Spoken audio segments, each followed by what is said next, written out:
Ingat sebelum nikah ini, laki-laki juga penting loh. Ada laki-laki yang hobinya merokok sampai sehari berapa bungkus, spermanya jelek. Gitu. Perokok-perokok yang berat itu spermanya itu nggak jelas. Tengok kanan, tengok kiri. Gitu. Tapi kalau spermanya orang yang sehat itu good, excellent, bless. Gitu.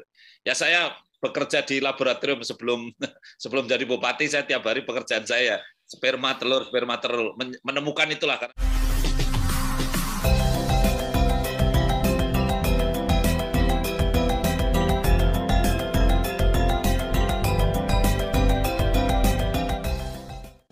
Malam-malam jaga bersama di gardu, minum kopi sambil menghisap cerutu.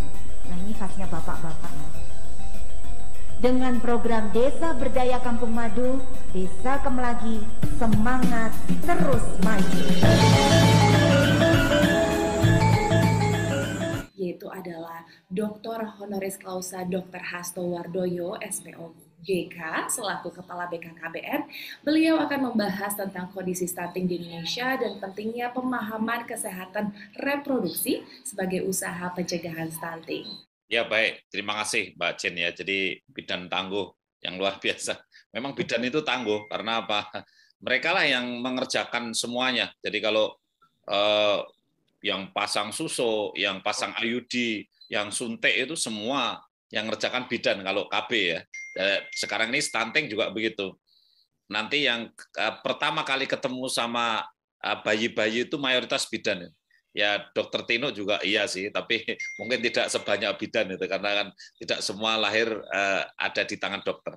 Saya ada beberapa materi, mungkin singkat-singkat ya, terkait dengan stunting ini. Yang jelas, stunting itu memang menjadi satu target untuk menuju angka 14% di tahun 2024. Karena Pak Presiden sendiri tentu mengutamakan pembangunan manusia. Jadi SDM yang unggul itu penting. Jadi tidak hanya jembatan, kemudian tempat pariwisata, kemudian jalan tol yang diprioritaskan ini. Hanya yang terkenal saja, seolah-olah fisik ya. Tetapi sebetulnya sumber daya manusia itu sangat-sangat penting. Nah, makanya mencegah stunting itu penting. Ya.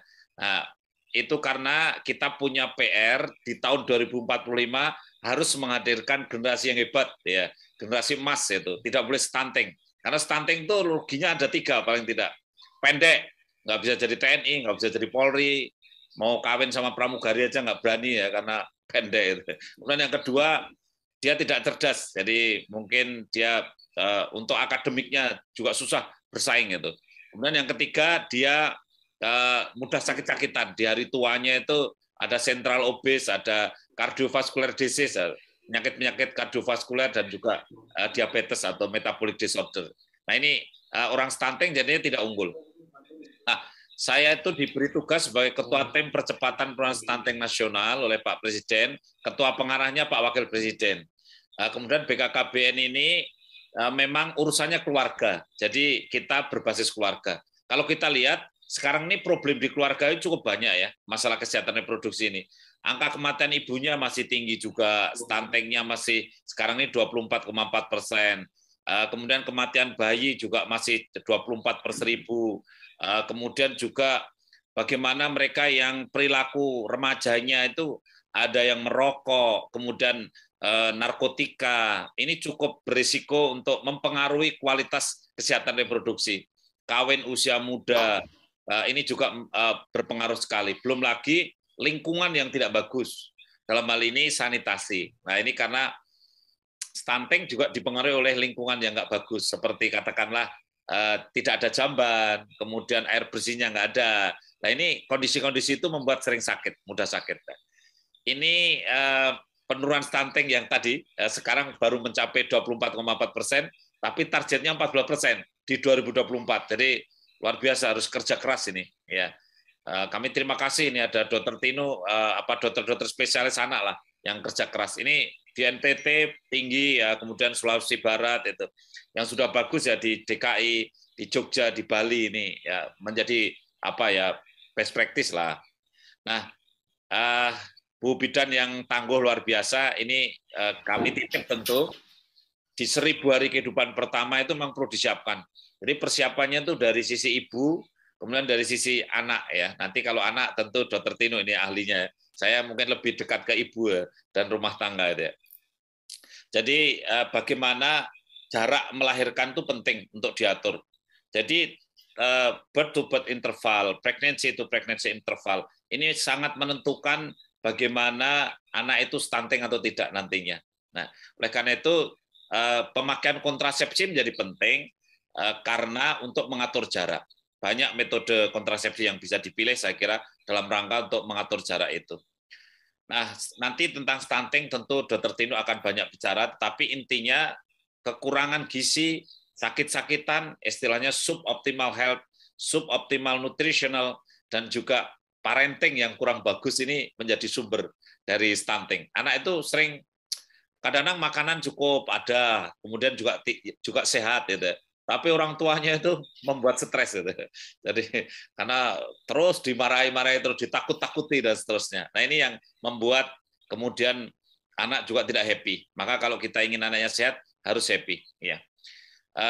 Nanti kita berharap dari Dr. Tino bisa juga menerangkan tentang, karena masyarakat itu sering bedanya cebol dengan stunting itu seperti apa. Tapi sebetulnya anak-anak stunting itu bakatnya bagus. Dia juga punya peluang untuk hebat gitu ya, keturunannya baik, bukan yang jenis cebol atau Darwinisme misalnya itu, bukan itu, tetapi mereka hanya karena salah urus ya. Nah, ini saya kira kita harus jangan melahirkan generasi yang salah urus. Stunting memang pasti pendek, tapi pendek belum tentu stunting. Jadi sebabnya 3 tadi sudah saya sebut, kerugiannya juga 3, karena pendek, tidak cerdas, mudah sakit. Nah, oleh karena itu BKKBN dengan tim percepatan penurunan stunting ini menjaga sejak sebelum nikah sampai dengan 1000 hari kehidupan pertama. Yang mau nikah ini sekarang kan banyak yang usia masih 18 tahun nikah. Sebetulnya kalau 18 tahun nikah ini belum layak untuk hamil, sehingga nikah boleh karena mungkin ada dapat dispensasi dan seterusnya, alasan-alasan tertentu yang nggak bisa ditolak. Tapi mestinya dia terus menjaga dulu untuk tidak hamil dulu. Ya, ini untuk mencegah stunting. Ada yang nikah umur 19 tahun sudah bagus, tetapi ternyata anemia. Ya, karena sekarang yang anemia, remaja-remaja putri itu 36% anemia. Karena dia menstruasi. Orang menstruasi itu setiap bulan mengeluarkan darah 200 cc itu. Nah, sedangkan kita transfusi donor aja bolehnya cuma 3 bulan sekali, itu ya 250 cc gitu ya. Tetapi orang menstruasi ini setiap bulan loh. 200 cc tiap bulan, ya. Sehingga kalau tidak minum tablet tambah darah, kalau terlalu banyak diet, biar langsing gitu ya, akhirnya lingkar lengan atasnya itu nggak sampai 23,5 cm. Jadi perempuan-perempuan yang terlalu langsing, lingkar lengan atasnya tidak mencapai 23,5 cm, kalau hamil itu plasentanya tipis juga. Jadi akhirnya bayinya juga tidak sehat. Berat badan, tinggi badan, ada indeks massa tubuh, ini juga penting. Kalau kurang dari 19, ini juga terlalu langsing ya. Meskipun kalau lebih dari 25 juga terlalu gemuk. Terlalu gemuk nggak bagus, terlalu langsing juga tidak baik untuk hamil. Nah, oleh karena itu disiapkan sejak sebelum nikah. Nanti hamil kemudian harus kontrol dengan baik, antenatal care yang baik itu. Ingat ya, janin itu dibentuk itu bulan-bulan pertama itu sangat menentukan. Namanya organogenesis. Mau cacat mau tidak cacat itu banyak ditentukan di telat sebulan pertama atau 8 minggu kehamilan. Nah, sehingga hati-hati. Ada orang yang hamil, nggak tahu kalau hamil. Minum antasida terlalu banyak, akhirnya bibirnya sumbing. Ada yang nggak tahu kalau hamil, minum tetrasiklin. Gitu. Kemudian akhirnya giginya coklat. Padahal ibunya giginya putih, bapaknya giginya putih. Gitu. Yang giginya coklat, suaminya tetangga. Ini disangka selingkuh. Ya.